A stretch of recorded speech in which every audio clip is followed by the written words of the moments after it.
Amanda. Hello, Lily. Oh, I'm so excited to do this interview with you about Mhm. your new and upcoming book, Shut the Fuck Up, the book your ego hopes you never read. Mhm. Yeah, so I actually am so passionate about empowering others to reclaim their power and their sovereignty. And it really became the foundation of the last season of my podcast, Chime In with Amanda Watson Johnson, where I interview thought leaders like yourself on ways that we can reclaim our sovereignty and our power. And my interview with you was one of my all-time favorite interviews because that's exactly what we discussed for the Mhm. entire time is Mhm. how can people reclaim their power, their voice, their sovereignty, and learn to stand fully in their truth while leaning into their God-given gifts, which we all have. But as you know, the more you travel through the human experience, the more conditioning that is laid on top of us, and that often keeps us from really standing in the true essence of who we are and who we came here to be. So often, the older we are, I've found the harder or more challenging the indoctrination, the conditioning.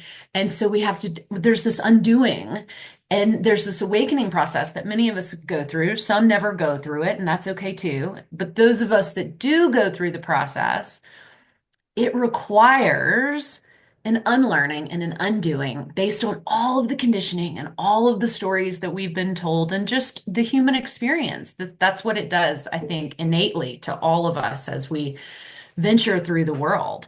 So I loved when I talked to you last week about and when you told me about this book. I was like, this is so perfect because it's a topic that I'm passionate about. And I'm so glad that you actually took the time to sit down because you have all these gifts and you have all this knowledge and you have all this wisdom that you use on a daily basis with your students and all your clients. But I'm so glad that you actually took the time to sit down and formulate it and put this topic into one book so that people can use it as a blueprint or a guide to help them navigate so that they can quiet that inner critic, that loud voice Mhm. that we all have that's wanting to fight up against us and keep us shackled and playing small. And so I would love to hear what caused you to finally say, okay, I've got to sit down and do this. How did you arrive at this place? Well, this journey started quite a while back. I had gone through a series of awakenings a few years ago, and I decided to put it all into a novel called Wake the Fuck Up. And it's a true story. Well, it's a novel. It's a little bit of a coming to age story based on the true life of a dear friend of mine. And so back then I was really excited about doing this, but something happened along the way that outer voice kept telling me, well, this isn't good enough. People aren't ready for this. It was all these reasons. And, meanwhile, 7 years later, here I am last year in this place of, okay, well, what the fuck? I need to do something here. And and so I decided that the Wake the Fuck Up had to be a series. And if that book wasn't really coming through for me, maybe there was another book that I could birth that would then give an inspiration for that book. Because I wrote pretty much two-thirds of that book, and it's still sitting here waiting to be given that little push through the birth canal Yeah. that I think Shut the Fuck Up is really leading me to because of the what quiets us is that, as you mentioned, that voice that keeps us quiet, that it's that self inner critic, etc. And so it was the inner critic that kept me from writing because I've been writing since I was a little girl, literally, and I have 20 books inside of me, and it's about time. So there was an experience that I had a couple of years. No, it was in 2003, in late 2003. And I think that for many of us, going through COVID and the whole lockdown and everything that we had to go through at that time, it brought us into a place of a lot of introspection. Some people were just home getting drunk, but some of us we're actually going in and meditating and breathing more and going into practices inside of that solitude that said, okay, there's got to be something here. There's a reason why this is happening. I'm not just going to numb myself through it. I am going to wake up into it. And that's what I did. And so I started to accelerate my inner practices, accelerate my breath work, and as a result, I began to experience memories of the different times in my life where I have really been held almost like with a thumb, like some thumb holding me down, telling me that I can't do this, I can't do that, I can't rise up, I'm not smart enough, I'm not. And all these memories started coming back to me of things, dark night of the soul experiences that I've had several of throughout my life, where I felt that maybe I was going to want to kill myself or that I was going to just want to sleep all day, depression, illness, disease, heartbreak from relationships that I had chosen that at the time felt this was a huge mistake. And so all of these memories started coming up and I thought, you know what, this is another book in the series and it's called Shut the Fuck Up to that voice that wants to keep me in one place, that wants to keep me small. Yes, granted, that voice wants to keep me safe, but at the end of the day, it doesn't want change and it doesn't want me to wake up because maybe it'll just be out of a job. That Yeah. voice has a job. Yeah. That voice has a Right. job to keep me small. And thank you very much for keeping me safe. When there's a fire, I got to listen to, hey, fire, run, but for the most part, fear does not play that major of a significant role in our lives. So so that's what happened. I started writing it in the end of 2023, right as the COVID lockdown was beginning to come, we were beginning to come out of it. And and then a year ago I finished it. I finished it in November of 2023, but there was a few chapters that felt like they needed more work, that they needed uh more, I don't know, maybe a little more mysticism, maybe a little bit more description. I didn't know what was missing. And Yeah. so I just said, this is not ready. So I just put it away.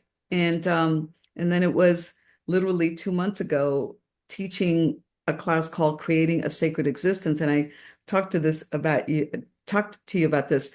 Creating a Sacred Existence is a class that I taught with two partners that I've been mentoring to become and step into being a teacher. And they had to so much shut that voice up, that voice that says, you don't know what you're talking about.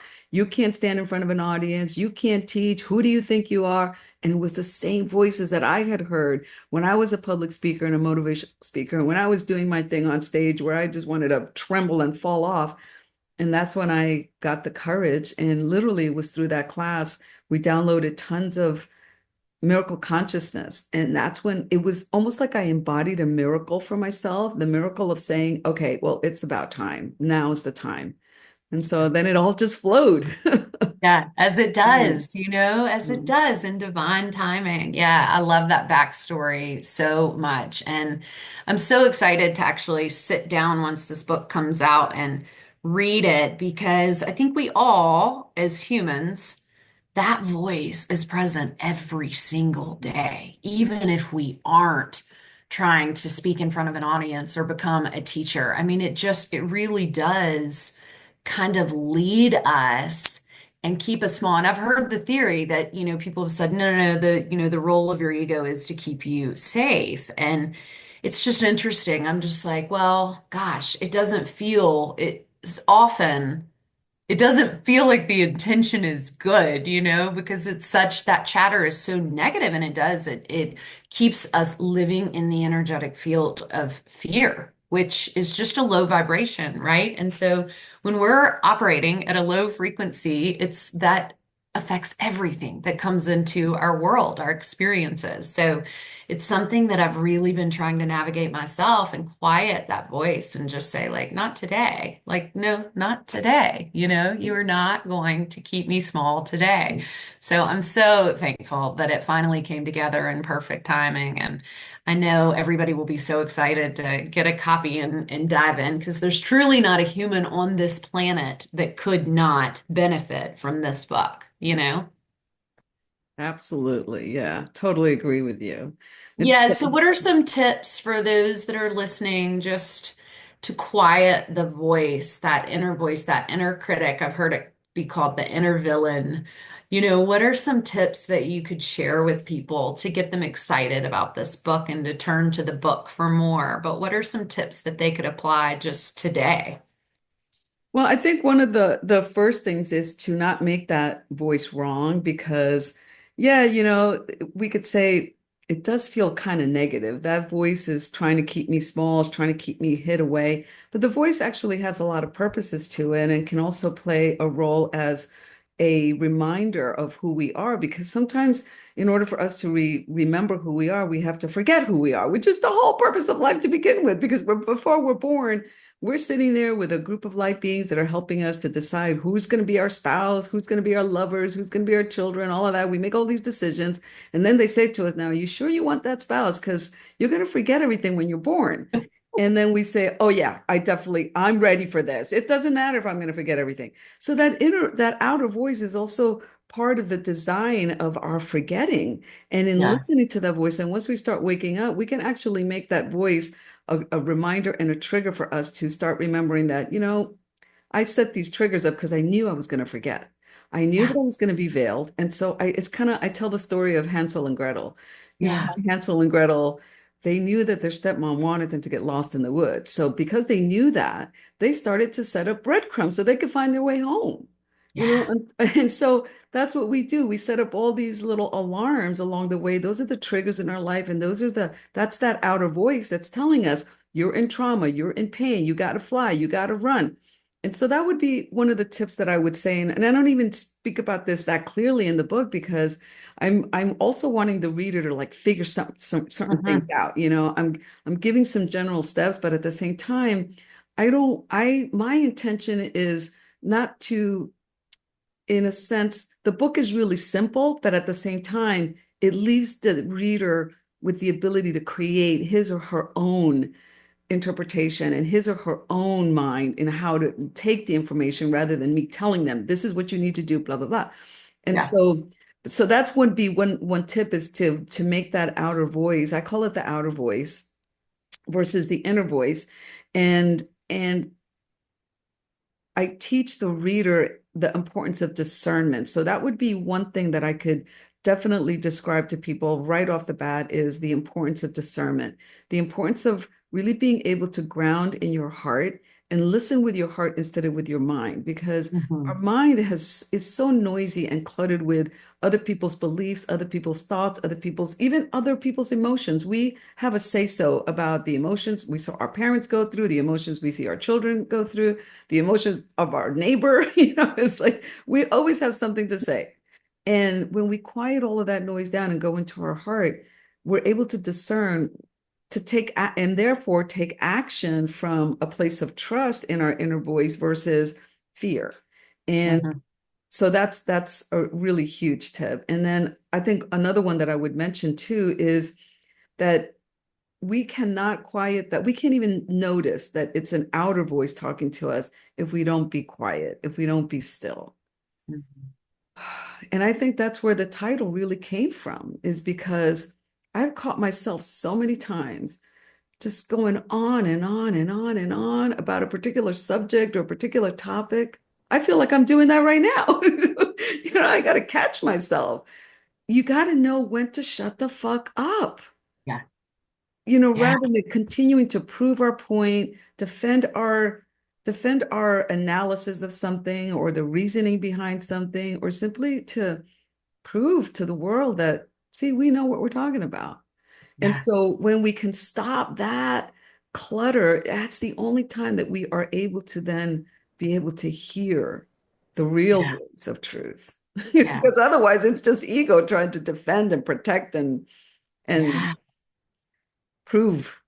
Right. I love that. And that resonates so deeply with me. I moved to the mountains from Memphis, I guess in 22. And so, I lived in the middle of the city in Memphis. And so for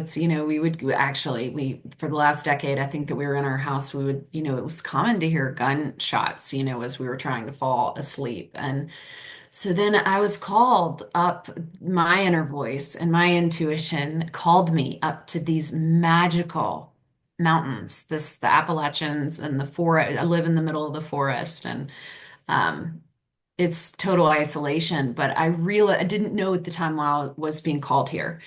And of course, it took me not very long before I recognized why I was being called here, and it was to quiet my life and the voices within. But I first had to quiet my environment.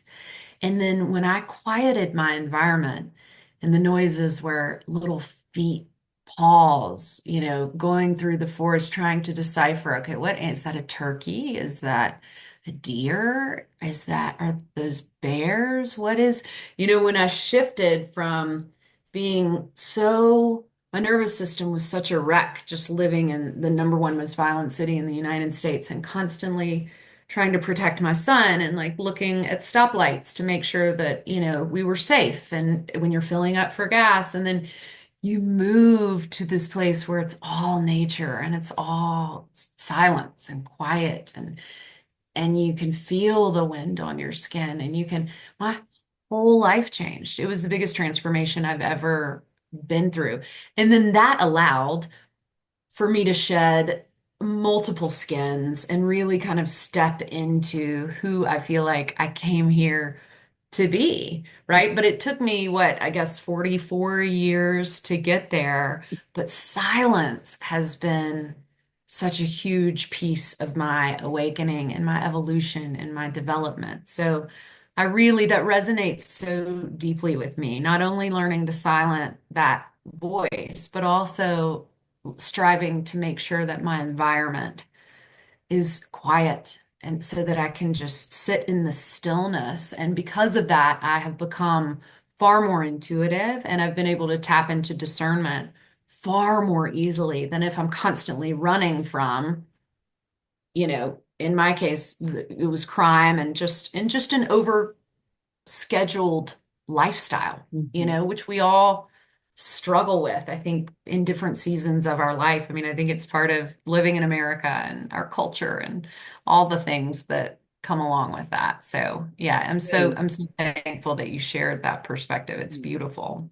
and it's so great that you were able to make that move. A lot of people don't have that choice to be able to have the resources to make a move like Right. that. And Yeah. so one my part of my vision and my dream is that people can learn how to do this in spite Yeah. the noise, to quiet all that noise inside in the middle of it.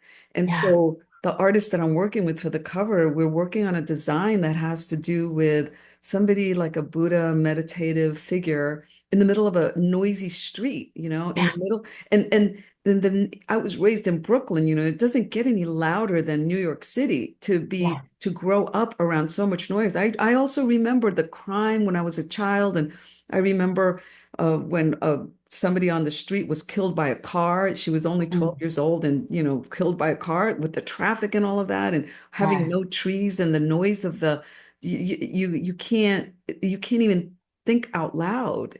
Yeah. But my dream is that because we don't all have the resources to be able to make every day I think about, hey, I would love to be in the mountains, but I know that my my place is not up in the mountains, although I'd like to have a home there. And that's why Dan and I love to get in our RV. And we may come and visit you in the Come Appalachians. on, girl. Come on, girl. And that's my dreams. I love the mountains, but I really feel that my place is more inside the noise and being able to quiet it all down. But I've learned through the tools that I share in this book, through meditation and through movement and through silence and stillness and through the breath work and through literally going inside and even music, for example, music, when you play certain beats and certain tunes, you will literally alchemize the energetic field that you're in, that your body Yeah. is in.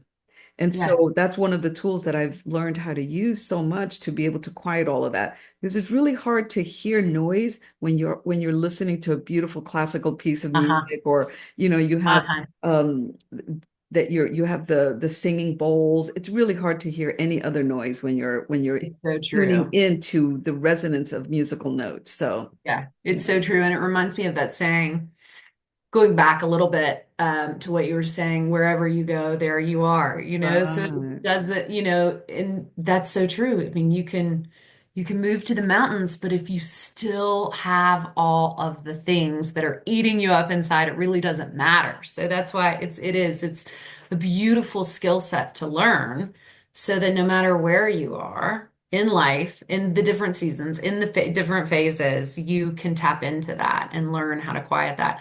Speaking of music, it's so funny. I have a 9-year-old Dutch Shepherd, and she's always been really afraid of thunder. And so we've tried over the years all these different things. We get storms up here often, and so we've tried all the things. And I just learned this week. I got on YouTube and I typed in frequencies for dogs that are scared of thunderstorms. And so I turned that on in my bedroom, and it actually led me to a playlist that's like music for dogs that are scared of storms. And so I put that on.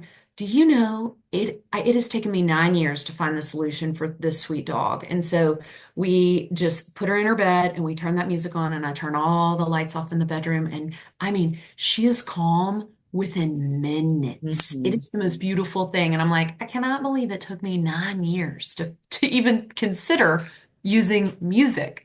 So I love that. And If you would have it's so sent me a text powerful. message, Lily, what can I do about? I would have told you play some Music. music. Music, Amanda. Music. It is true though. And so I'll have it like right before this call, we had some thunder. And so I had it playing in the bedroom, and I was working on my computer and just having this like beautiful playlist of just song as I'm working. My husband called, he was like, "Oh my gosh, I'm about to fall asleep just from listening to the music in the background." It just Yeah, totally it resets. does. It's amazing. Oh, it's amazing. Anything else that you would love to share about this book, about your work? I think that it's time. And I always like to look at the divine timing of things. And, perhaps if I had written this book 2 years ago, which I could have, 3 years Yeah, ago or 5 years ago, but I think it's time now because the world has gotten noisier. yeah, And in the last, well, since COVID, really, we have been subjected to so many exterior voices and opinions, the medical yeah, community, the lockdown, isolation, telling us that we can't hug each other, telling us don't do this, don't do that. There's been so much of that that people are finally ready to say, shut the fuck up to all of that. To everything that doesn't serve me. If it doesn't serve me, why should I listen to it? yeah, And it's not about being a rebel or being, anti-authority, because right. obviously we live in a society and we have to abide by certain laws and rules, et cetera. But it's what we do inside and what we do with our perspective on things. And so many people come to me with concerns and questions about what's going on with politics and what's going on in the world and society and wars and all of this. And I say, there's not a lot that we can do to control any of that that's going on out there. We really have very little control of it. But what we do have control of is our own attitudes and the way that we are processing the information. And if we process what we're witnessing in the world through the eyes of love and compassion and remind ourselves who we are and why we came here to shine light, to be love in the world, then we can start planting those seeds in the quantum field, because humanity exists in a quantum field, just like everything does. And so, to the degree that our thoughts and our emotions and our beliefs are of a positive origin, that they are of a healing place, that they vibrate at high frequencies, then we are going to begin to bring order to that chaotic quantum field that we find ourselves in right now. And it's part of the process that we're moving through as we evolve as a humanity. Nothing is random. Nothing is happening by accident. Nothing is being done to us.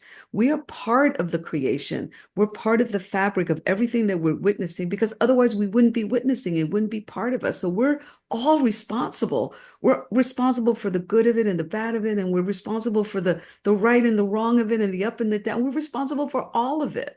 And Yeah, so I think people are starting to really wake up to that knowing and that wisdom, and want to know how they can be part of the voice that goes out to the world that says, okay, we're going to be all right. We got to keep shining the light. we're going to get through this. We're going to get to the other side of this, not by focusing on the negative stuff, but by focusing on the light at the end of the tunnel and by being beacons of light, not by being the ones that who are complaining and whining and being in the victim of it all. And we have Yeah. a choice to be a victim or to be a creator. That's really Yeah. our choices. And humanity is moving through a dismantling of the victim perpetrator paradigm, is what I call it. And I don't get to talk about this in the book, but it's part of one of the other ones. Um, it's it's part of our awakening is to know that we are dismantling a paradigm that humanity has lived with for so long, the victim Mhm. paradigm, the victim perpetrator. Everybody is either a victim or a perpetrator. Well, how about if you're just the creator of it all? What if it has nothing to do with being a victim or a perpetrator? But Yeah. that's a whole new paradigm that we have to embrace and step into, and we have to be the ones to create it. Yeah.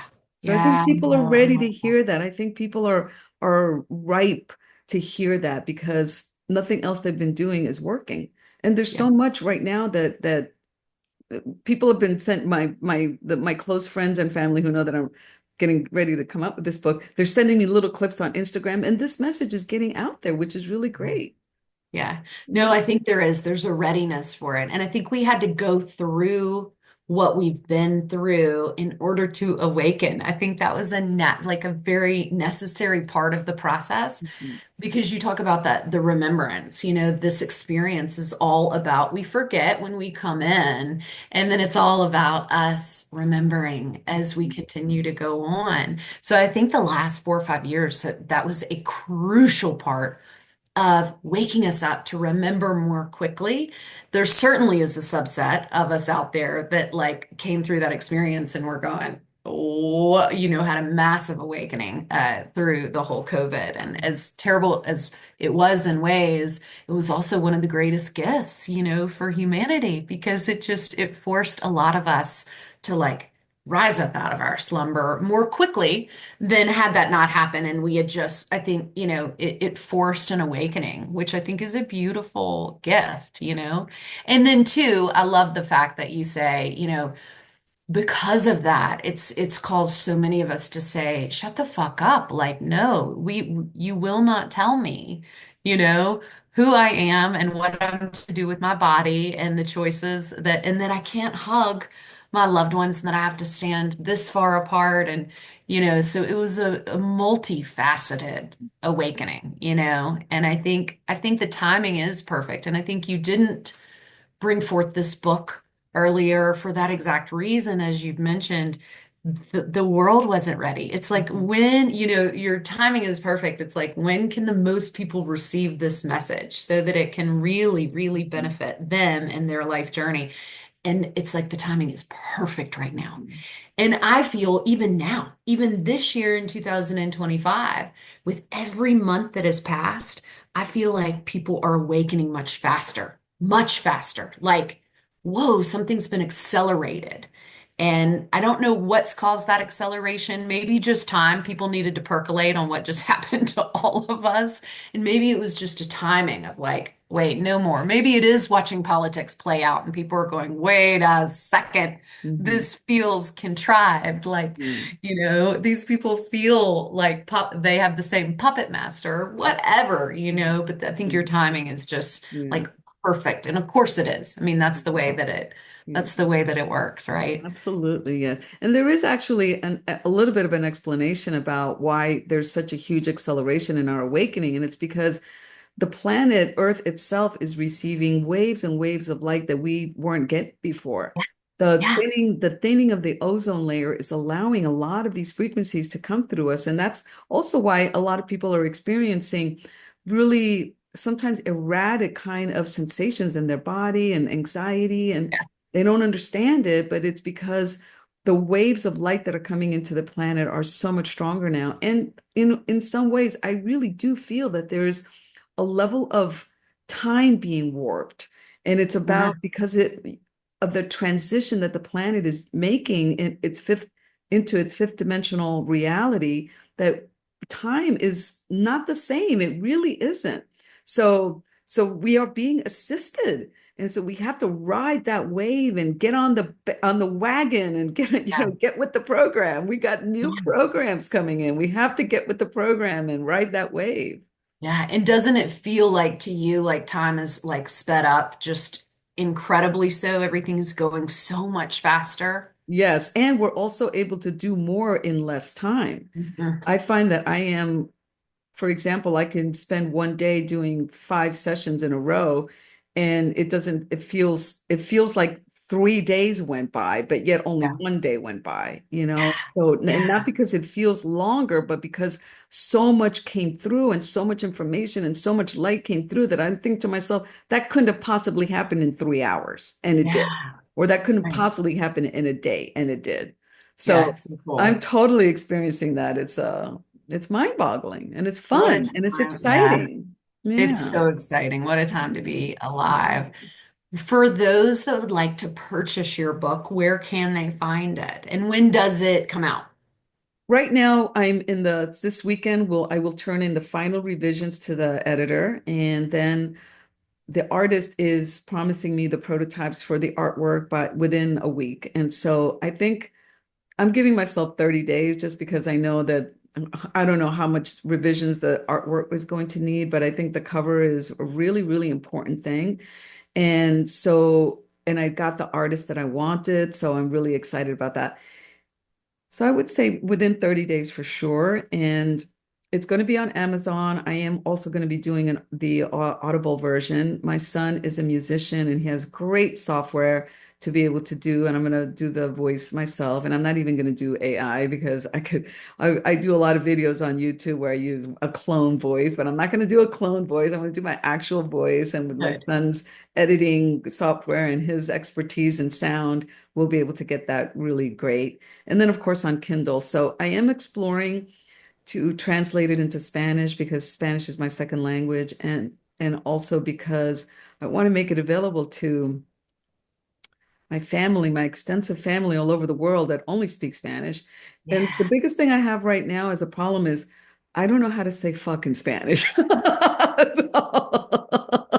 So it's like, I don't know how this is going to work out. It's going to have to be like the title's going to have to be redone somehow because Right. there is no translation of fuck into Spanish that would work. So I'm exploring that. And then I also am getting educated on the different marketplaces for books. Ooh, I mean, Amazon is it's the biggest marketplace for the Yeah. sale of books in the world, but it's not the only one. There are several other Right. marketplaces for books that are also gigantic and also huge for Europe and Asia and all, and so I'm exploring that right now. And so but to answer your question more succinctly, without having to tell myself to shut the fuck up, they can buy it on Amazon within 30 days. That's perfect. And it's May 2nd right now. So, yes. Okay. Well, I'm so excited. Please shoot me a text when it's ready to go and up and live, and I'll be your first customer and I'll buy the book. I'm so excited. You're such a blessing and such a dear friend to me. And I've just been so grateful that our paths collided and our mutual friend Meg brought us together years ago. And you're such a beacon of light and just such a blessing, Mm, for helping us, mentor us through this human experience, which can be complicated and filled with duality. And so I love you so much in your voice and the message that you bring and the lessons that you bring for us because you certainly are a bright light in a complicated world. And I just thank you so much for not only your work but for taking the time to bring this book to fruition. It's a labor of love, and it takes time and energy and revisions and edits, and I mean, it's a lot. mm, So I am so excited for you, and I look mm. forward to purchasing it here in the Thank next 30 you. days. Thank you, Amanda. Thank you so much for having this conversation with me. You're a beacon of light. You too are a beacon of light. And so it's a pleasure and it's such an honor to be in this space with you because I know you've got so much that you're creating and that I can't wait to see in the open world too, because you've always brought so much light to the world. So I thank you. And you Oh, said something really interesting about the messiness of humanity. And I always tell people, you didn't come here to be more spiritual. You came here to master being human. Because in the Yeah. mastery of being human, that's the whole reason to be here. If you wanted to master being spiritual, you would have stayed where you Yeah. were before you came here. We're Yeah. here to conquer and to master the whole messiness of this humanity. Yeah. And when we Beautiful. do that, we add on to the cosmic realm's wisdom, and that's why we're here. So, and Yeah. I you're love doing that every single day. You're adding to the cosmic wisdom and of humanity. So I it. can't wait to see all the stuff that you're coming out with and you're creating. Oh, thanks, Lily. Well, I look forward to getting your book and just diving in, because these are the gems, these are the nuggets that keep us on our path of curiosity so that we can evolve and level up Absolutely. and hopefully master it this one time. Yeah. Well, I love you, Well, Lily. I Thank love you you so too, Amanda. much. Thank you so All much. right. Thank you.